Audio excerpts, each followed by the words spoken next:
Hello everyone, welcome to Pooja sweet home assets. कैसे हैं आप सब लोग। आज मैं आपके साथ एक रेसिपी जो शेयर करने जा रही हूँ, ये है स्पिनच एगरी बाइट्स और सेव और मट्ठी की। और ये मैं स्पिनच के साथ बनाने जा रही हूँ, सेवरी और स्वीट दोनों ही। तो मुझे आप बताइएगा कि आपको ये कैसी लगी। यहाँ पे मैंने 150 ग्राम पालक ली है और आधा कोकोनट जो है वो लिया है मैंने। तो इसको थोड़ा बारीक काट लीजिएगा नारियल को, और पालक को हम दोनों को ब्लेंडर में डाल के ब्लेंड करेंगे। हमें इसका एक्सट्रैक्ट चाहिए। मैं आधा ग्लास पानी डाल रही हूँ ताकि मुझे कोकोनट मिल्क भी मिल जाए और पालक का एक्सट्रैक्ट भी मिल जाए। अब मैंने इसको छान लेना है, और छानने के बाद कुछ जो पीसीज है वो रह गए हैं कोकोनट के, तो उसको मैं दोबारा से, जब हम इसको पूरा सा छान लेंगे, छानने के बाद जो पल्प बचेगा उसके साथ फिर से मैं एक बार और चला लूँगी मिक्सर में, जिससे कि वो भी अच्छी तरह से पिस जाएंगे। अब मैंने इसको दोबारा से एक बार चला लिया मिक्सर में, और इसको मैं अच्छी तरह से इसका एक्सट्रैक्ट निकाल लूँगी। और फिर हमारे पास जो पल्प बचेगा उसको मैं दोबारा से यूज़ करने वाली हूँ, और वो आगे चल के आप देखिएगा कि मैं कैसे उसको यूज़ करने वाली हूँ। और ये जो दोबारा मैंने मिक्सर में चलाया था इसको, तो मैंने पानी नहीं डाला था। ये एक्सट्रैक्ट है और ये पल्प है। यहाँ पे 2 कप जो है ऑल पर्पस फ्लावर ले रही हूँ, मैदा।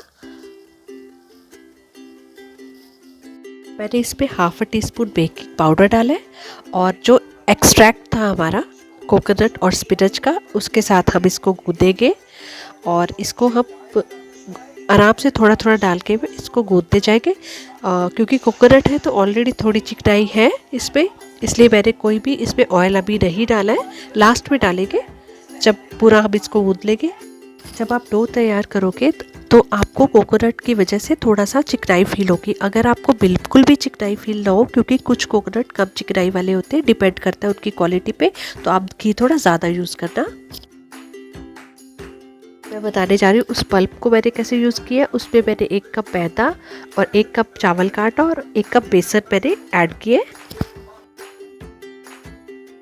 अब मैं इसमें डाल रही हूँ हींग, नमक, अजवाइन,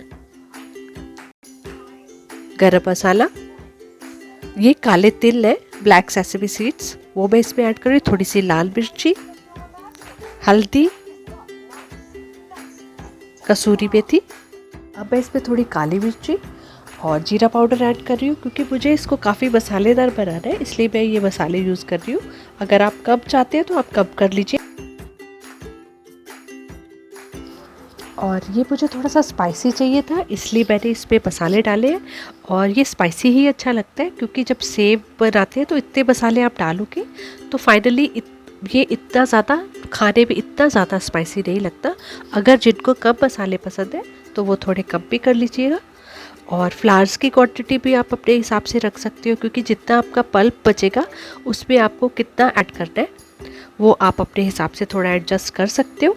और मुझे ये तीनों ही फ्लावर अच्छे लगते हैं, ये खाने पे बहुत अच्छा बनती है। ये मट्ठी और सेव बहुत अच्छी बनती है।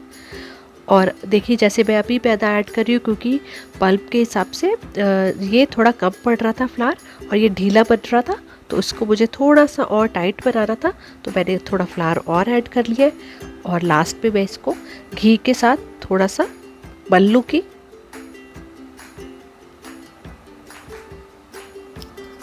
हमारे पहले रोल ने काफ़ी रेस्ट कर ली है। अब मैं उसको रोल करके बड़ा सा रोटी की तरह बेल लूँगी, और इसको हमें मोटा ही रखना है, पतली रोटी नहीं बेलनी, थोड़ी मोटी रोटी की तरह बेलना है।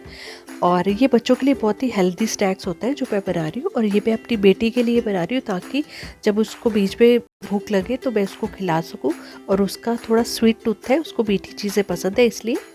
और अगर आपको बच्चों को बीच में कुछ भी स्नैक्स देना हो तो उसके लिए बहुत अच्छी ऑप्शन है। अब मैंने इसको बड़ा रोटी की तरह बेल लिया है, और इसको मैं स्क्वायर शेप में काटने वाली हूँ। और स्पिनच को मैं यहाँ पे जो स्वीट फॉर्म में दे रही हूँ, ये स्वीट फॉर्म बच्चों के लिए बहुत ही अच्छी है। एटलीस्ट हम उनको कुछ भी पैकेट से या बाज़ार का नहीं खरीद के दे रहे, ये हम घर पे उनको फ्रेशली प्रिपेयर करके दे रहे हैं। और उनको स्वीट का भी मैं यहाँ पे अच्छा ऑप्शन यूज़ कर रही हूँ। मैं यहाँ पे जैगरी यूज़ करने वाली हूँ। अब हम इसके हर एक स्क्वायर को लेके और उसकी जो ऑपोजिट कॉर्नर्स है ना, उनको दो कॉर्नर को अपवर्ड और दो कॉर्नर्स को डाउनवर्ड हमें जॉइन कर देना है, तो ये इस तरह की शेप आ जाएगी। ये बहुत इजी है। अगर आप नहीं चाहते तो आप इस तरह से भी छोटे स्क्वायर में काट के भी कर सकते हो। तो मुझे बस ये अच्छा लग रहा था, मैंने ये कर लिया। और सभी को मैं इसी तरह से इसी शेप में मैं तैयार करके रख रही हूँ। अब हमें तेल को गरम करना है और इन स्पिनच बाइट्स को हमें इसके अंदर तेल में डालना है। तेल पहले गरम होगा और उसके बाद हमें बिल्कुल गैस को स्लो आंच पे रख देना है और ये फिर धीरे धीरे स्लो हीट पे ही फ्राई होंगे ताकि ये अंदर तक अच्छी तरह से फ्राई हो जाए।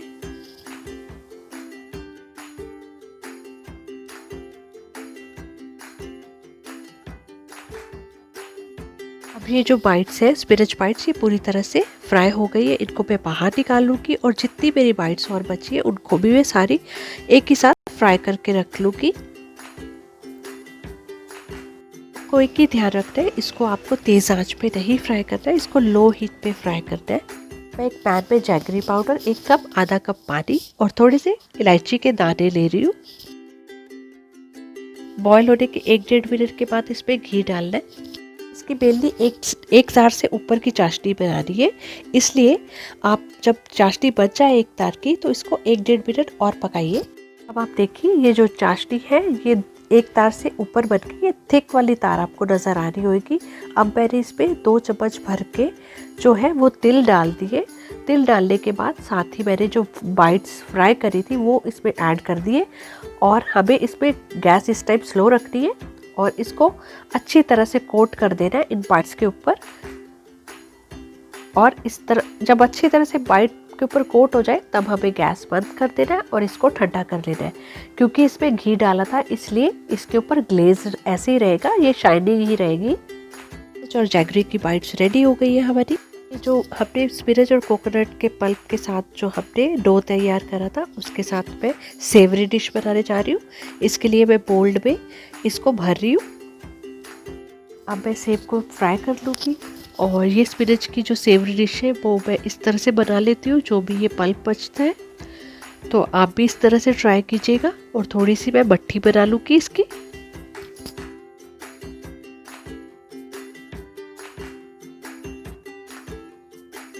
और अब मैं इसके छोटे छोटे बॉल लेके और ये फोक की मदद से फोक पे मैं थोड़ा सा घी लगा लेती हूँ और घी लगा के इस तरह से प्रेस कर लेती हूँ और साथ में बीच में इसको प्रिक भी कर लेती हूँ, होल्स भी कर लेती हूँ ताकि मट्ठी जो है खस्ता बनेगी।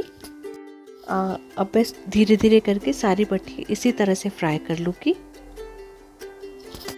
को मैंने एज ए स्वीट और सेवरी दोनों रेसिपीज में यूज़ करा है। आप मुझे बताइएगा आपको ये रेसिपी कैसी लगी। ये इवनिंग स्नैक हमारा तैयार है, स्वीट और सेवरी दोनों ही। आप ये रेसिपी ट्राई कीजिए और मुझे अपना फीडबैक ज़रूर दीजिए। और अगर आपको ये रेसिपी अच्छी लगे तो मेरे चैनल को सब्सक्राइब करें, लाइक शेयर एंड कमेंट करना मत भूलिएगा। अगर आप मुझे अपना फीडबैक देते हैं तो मुझे मोटिवेशन मिलती है और रेसिपीज़ पे आपके सामने लेके आती रहूँगी। Thank you so much for watching and have a nice day.